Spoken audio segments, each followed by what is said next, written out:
Good afternoon, student. Jai Shri Krishna. In previous class, we completed question number 3 of exercise 5.2. Previous class में हम question number 3 को complete कर चुके थे exercise 5.2 का. Now move करते हैं question number 4 और question number 4 को मैं just explain करूँगा और आपको self करना है इसको. Question number 4 है if third and ninth term of an AP are 4 and -8 respectively. अगर third और ninth term दी गई है A3 आपकी A3 क्या दी गई है A3 आपकी दी गई है for third term and ninth term एक 9 दे गया है आपको -8 then which term of its will be 0 तो कौन सी टर्म इसकी 0 होगी ओके तो कौन सी टर्म इसकी 0 होगी तो इस इक्वेशन इन दोनों इक्वेशन से आप क्या बनाओगे दो इक्वेशन बनाओगे एक तो बनेगी a + 2d = 4 किस तरीके से बनेगी वो हमने क्वेश्चन थर्ड में समझा चुका हूं मैं आपको और a9 = -8 उससे इक्वेशन बनेगी a + 8d = -8 उन दोनों इक्वेशन को सॉल्व करते हुए आपको a और d की वैल्यू निकालनी है और a और d की वैल्यू निकालने के बाद इसमें लिखा विच term of its will be 0 कौन सी टर्म 0 होगी तो सपोज nth टर्म इसकी 0 होगी तो an को 0 रखते हुए फिर वो वाला फॉर्मूला लगाना है an = a + n - 1 * d के अकॉर्डिंग फॉर्मूला लगाते हुए करना है ओके an की वैल्यू 0 हो जाएगी और a और d की वैल्यू जो दो इक्वेशन आपकी बनेगी उससे निकल आएगी अंडरस्टूड अब मैं मूव करता हूं क्वेश्चन नंबर 5 की ओर क्वेश्चन नंबर 5 है question number 5 is if third term of an AP is 16 and seventh term is 12 more than fifth term then find AP देखो क्वेश्चन नंबर 5 क्या कह रहा है if third term of an AP if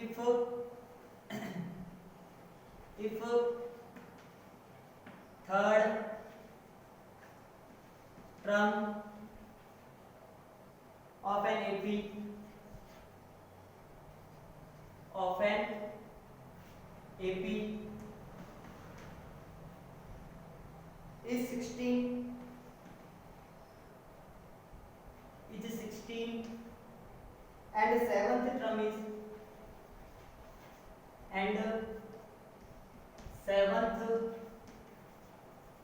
term of an AP is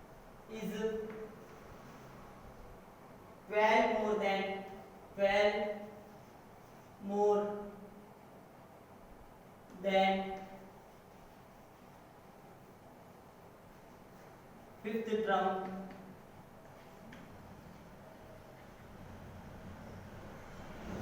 find AP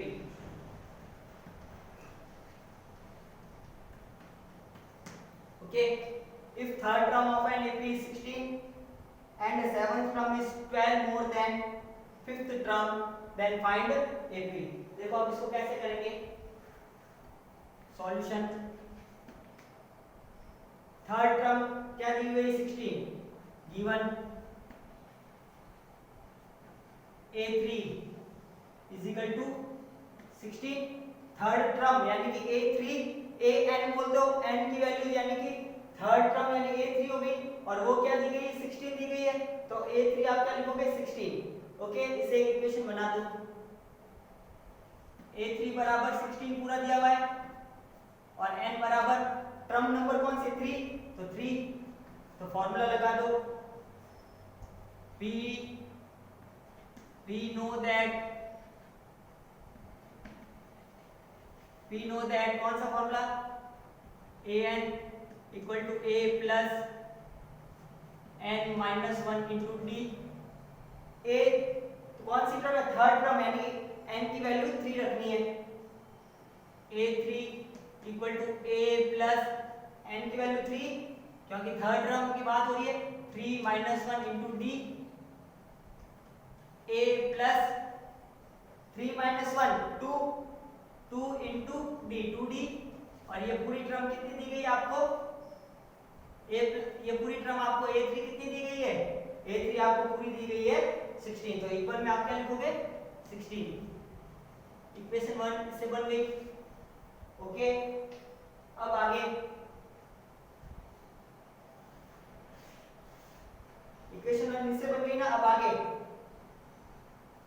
और दिया गया seventh term जो a7 है वो 12 मोर देन फिफ्थ टर्म। देखो अब इसको इक्वेशन को एकदम ध्यान से बनाना। सेवंथ टर्म यानी a7 इज यानी कि है यानी कि इक्वल, इज मतलब है और इसकी स्थान पर आपको क्या लिखना है equal.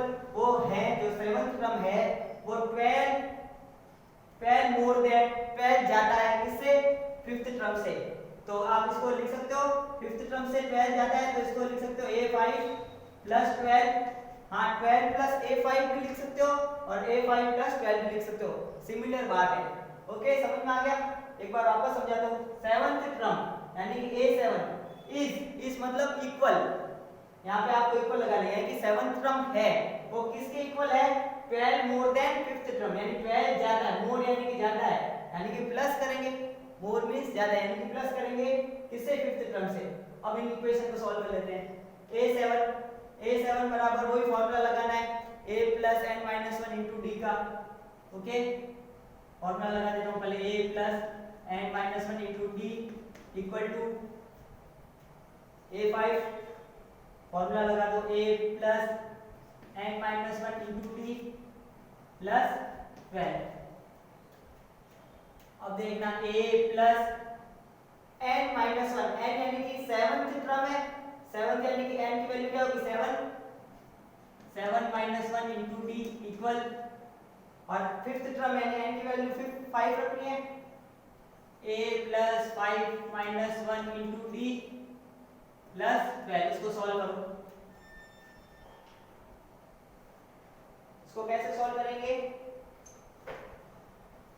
a plus 7 minus 1 into D यहाँ से निकल गया अब और उससे निकल गया a plus 5 minus 1 into d plus 12। इसको सॉल्व करते हैं। a प्लस 7 में से बन गया 6 60 7 minus 1 6 into d equal to a plus 5 minus 1 4 4 को d से किया तो 4d प्लस 12।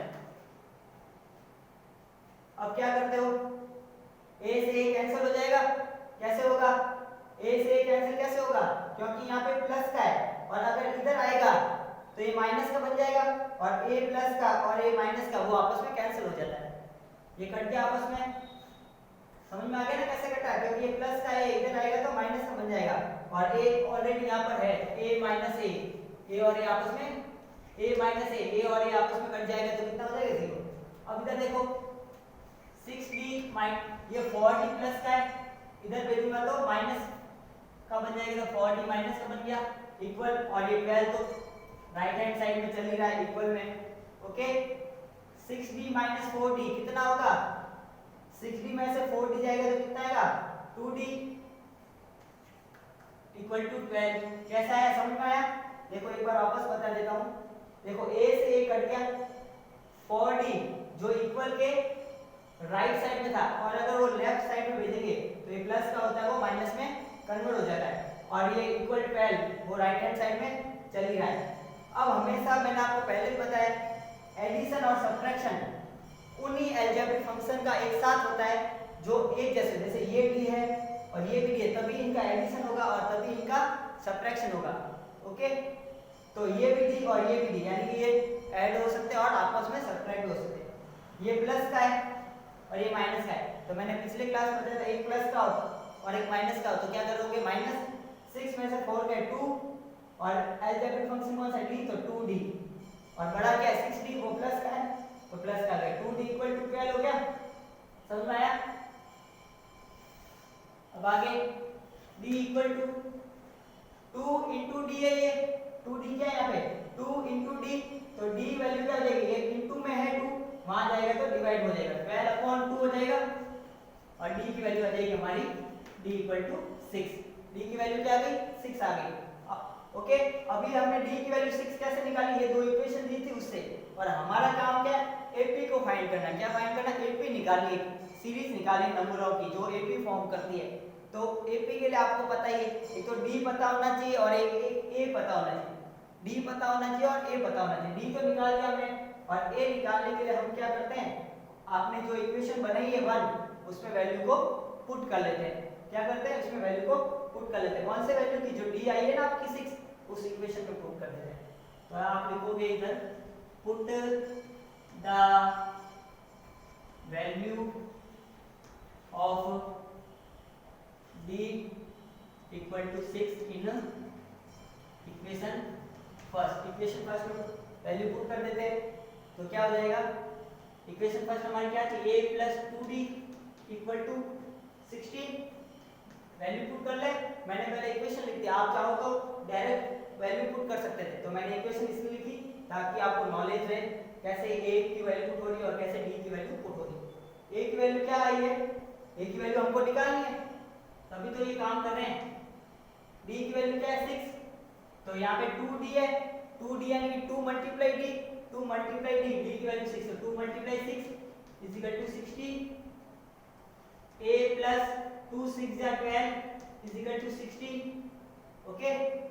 और एक मैं ऊपर लिख रहा हूँ, ध्यान रखना ना, a इक्वल टू प्लस 12 है, उधर जाएगा तो माइनस 12, तो क्या बन जाएगा 16 माइनस 12, तो a की वैल्यू आ जाएगी 4, 16 में से 12 गया 4। तो अब आपको AP बनाने में कोई प्रॉब्लम नहीं आएगी क्योंकि D की वैल्यू 6 आ गई और A की वैल्यू 4 आ गई, ओके। अब AP बना दोगे, कैसे बनाओगे, थोड़ा मैं रफ कर लेता हूँ, अभी 2 लाइन के आंसर बाकी बस। आपका क्वेश्चन था AP बनाना है,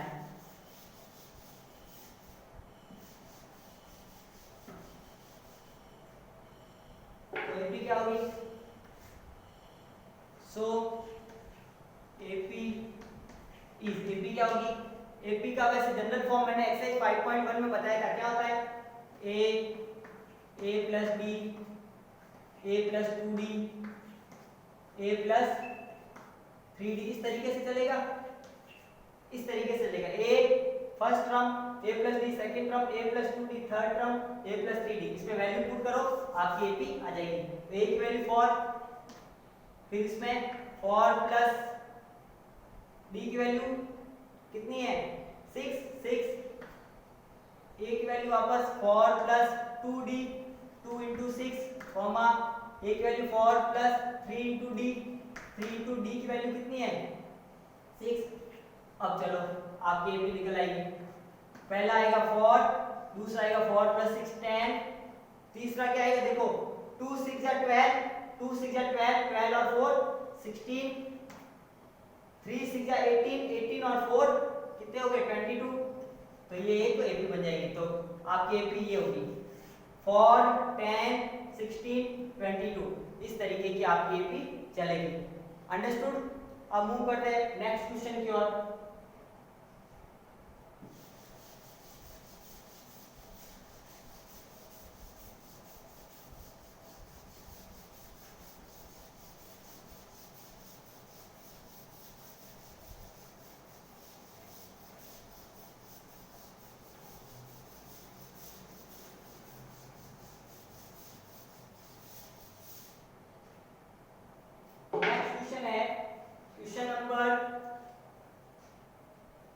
question number 6, how many three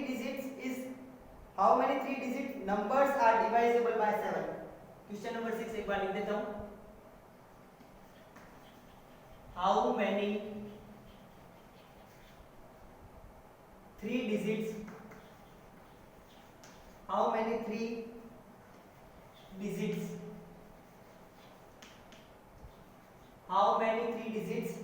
numbers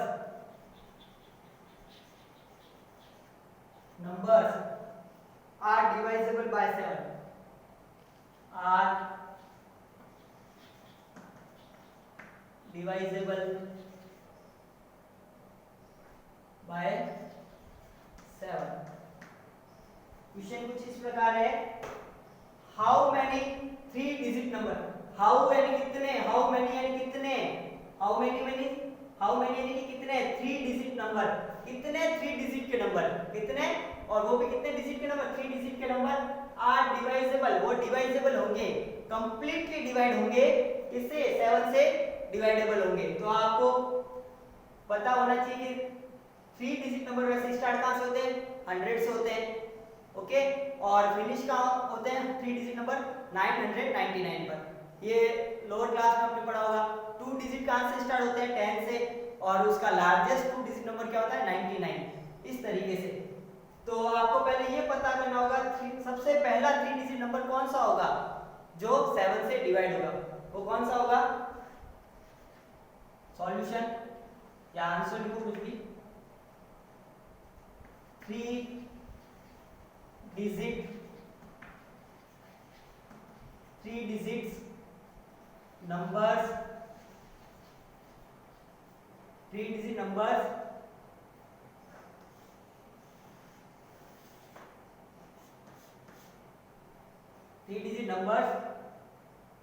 divisible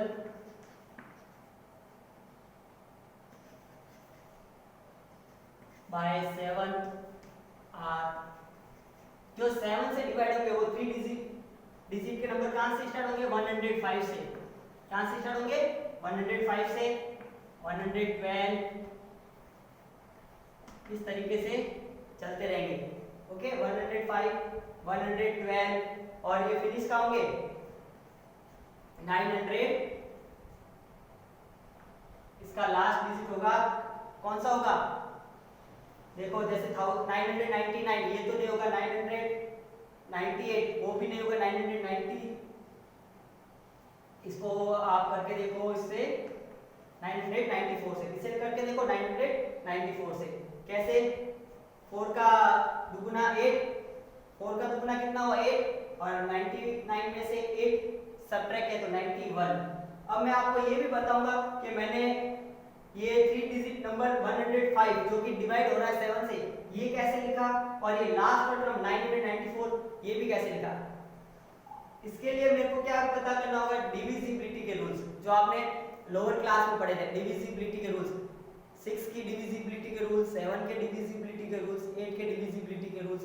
तो डिविजिबिलिटी का रूल्स ये कहता है सपोज मैंने पहला नंबर क्या लिया 105 लिया ना और मेरे को ये 7 से डिवाइड हो रहा है कि नहीं, ये कंप्लीटली डिवाइड हो रहा है कि नहीं ये चेक करना है। उसके लिए क्या करना पड़ता है जो वंस वाला इसका डिजिट है, वंस वाला क्या है 5, उसका डबल कर लो। 5 का डबल क्या होता है 5 का डबल क्या होता है 10, 5 का डबल क्या होता है 10, उसका डबल कर लिया 10 और उसके जो रिमेनिंग डिजिट है उससे माइनस कर लो। तो रिमेनिंग डिजिट क्या है 10 में से 10 माइनस कर लो तो 0, या तो 0 आना चाहिए या वह जो नंबर आ रहा है वो कंप्लीटली किससे डिवाइड होना चाहिए 7 से होना चाहिए, तभी वो क्या माना जाता है 7 से डिवाइजिबल है।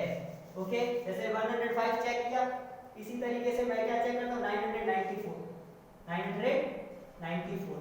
तो मैंने क्या बोला वंस वाला डिजिट है यानी कि जो यूनिट प्लेस वाला डिजिट है ये 4, उसका डबल कर लो क्या है 8 और उसको माइनस कर लो जो रिमेनिंग डिजिट है। रिमेनिंग डिजिट क्या है 99 में से माइनस कर लो क्या आएगा 91 आया, क्या है 91 और जो आ रहा है या तो 0 आना चाहिए या 7 से डिवाइड होना चाहिए। तो ये 0 तो नहीं आया लेकिन 91 7 से डिवाइड होता है कितनी बार 13 टाइम्स होता है। तो इस तरीके से मैं पता लगा सकता हूँ कि कौन सा नंबर कौन सा 3 डिजिट वाला नंबर वो 7 से डिवाइड हो रहा है। तो पहला कौन सा है 105 और लास्ट वाला कौन सा 994 होगा। समझ में आ गया। ऐसे आप 4 डिजिट के भी चेक कर सकते हो, 5 डिजिट के भी चेक कर सकते हो। आपको करना क्या है, ये मैंने जो डिविजिबिलिटी का रूल बताया 7 का ओनली, ये जो डिविजिबिलिटी का रूल बताया ओनली 7 के लिए लागू होता है, बाकी हर एक नंबर के लिए अलग अलग होता है। क्या बताया 7 के लिए वंस वाला डिजिट ले लो, क्या ले लो वंस वाला डिजिट ले लिया था, उसका डबल किया 10 आया और जो आया उसको रिमेनिंग दोनों डिजिट से माइनस कर लिया, 10 में से 10 गया तो 0 या वो 7 से डिवाइड होना चाहिए, ऐसा कोई आना चाहिए। और 994 का भी चेक किया, 4 का डबल किया 8, 99 में से 8 गया 91 जो कि 7 से डिवाइड हो रहा है। तो आपको ये बात पता चल गई कि 3 डिजिट नंबर्स डिवाइजिबल बाय 7, 3 डिजिट के नंबर जो डिवाइड होंगे किससे 7 से, 3 डिजिट का भी होना चाहिए और 7 से भी डिवाइजिबल होना चाहिए। वो पहला नंबर क्या होगा 105, सेकंड टर्म क्या होगी 112 और लास्ट टर्म क्या होगी 994 होगी। क्यों होगी लास्ट टर्म, क्योंकि उसके बाद जो 3 डिजिट जो इसके बाद जो नंबर आएगा जो 7 से डिवाइड होगा वो क्या होगा 1001 होगा, जो कि क्या 1 2 3 4 डिजिट का नंबर है। तो लार्जेस्ट 3 डिजिट का नंबर जो 7 से डिवाइड होगा वो कौन सा होगा? 990। ओके, मैंने इस तरीके से एक एपी बना दी, समझ में आया? तो अब आपको बस ये पता करना है कितने नंबर से हैं 3 डिजिट के जो 7 से एग्जैक्टली डिवाइड है। क्लियर? यहाँ पर a बराबर क्या है? 105, क्योंकि फर्स्ट टर्म कौन सी है जो 3 डिजिट, जो फर्स्ट टर्म कौन सी जो 3 डिजिट की और 7 से डिवाइड हो रही है? 105। d बराबर क्या होगा? a2 माइनस a1 कर लो, 112 माइनस 105 तो कितना आएगा? 7। और आपकी ये लास्ट टर्म दी गई है, क्योंकि लास्ट टर्म ये ना मैंने अभी समझाया कैसे, क्योंकि अगर फिर इसमें 7 ऐड करेंगे तो 1001 आएगा जो कि 4 डिजिट है। an दी गई आपकी कितनी? 994। बस फॉर्मूला पुट कर लो, कौन सा? an equal to a plus n minus 1 into d वाला। we know that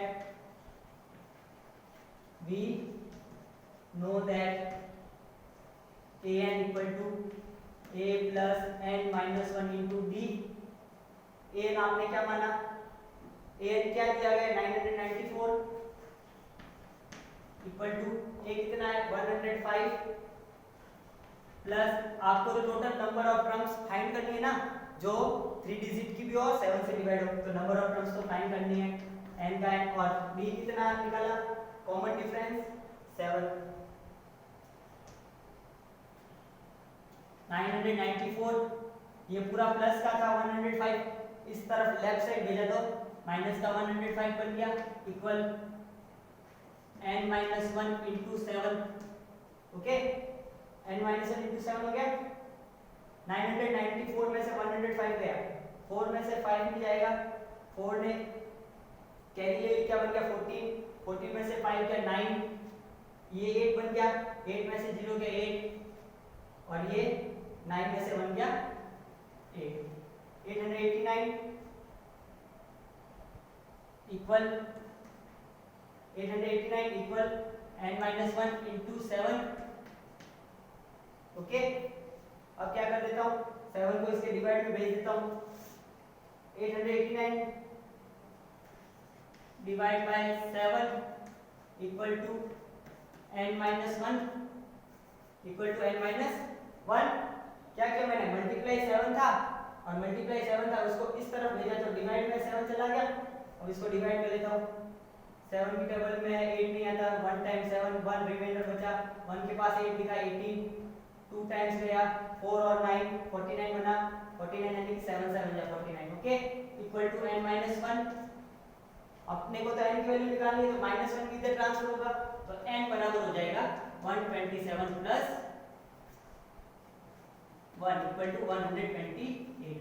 क्या किया मैंने? माइनस 1 को इस तरफ ट्रांसफर किया तो क्या बन गया? 127 प्लस 1 इक्वल टू n, या n इक्वल टू 127 प्लस 1 कर लो, कितना होगा? 128। तो टोटल नंबर ऑफ टर्म्स कितनी होगी? 128 होगी, वो भी 3 डिजिट की जो 7 से डिवाइड होगी। So total number of terms is 128 which is, ये भी लिखना आगे मैं इधर लिख देता हूँ, which is divisible by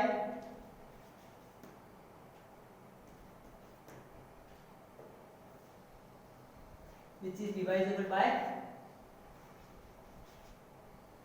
7. Okay, which is divisible by, so total number of terms of 3 digit की कितनी होगी? इधर लिख दो। so total number of terms of 3 digit लिखना, of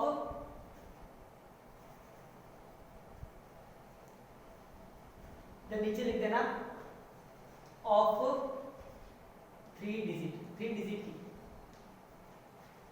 ओके, 3 डिजिट देखो अब ऐसे हो गया। So total number of terms of 3 digit की तो है ना is 128। Okay, so total number of terms is of 3 digit is 128 होगी, व्हिच इज डिवाइजेबल बाय 7, जो 7 से डिवाइडेबल होगी। ओके, आज के लिए इतना ही। 2 क्वेश्चन तो मैंने आपको बोर्ड पे करवाए और एक क्वेश्चन आपको सेल्फ करना है, और उसमें कोई प्रॉब्लम हो आप मेरे से डिस्कस कर सकते हो। Thank you.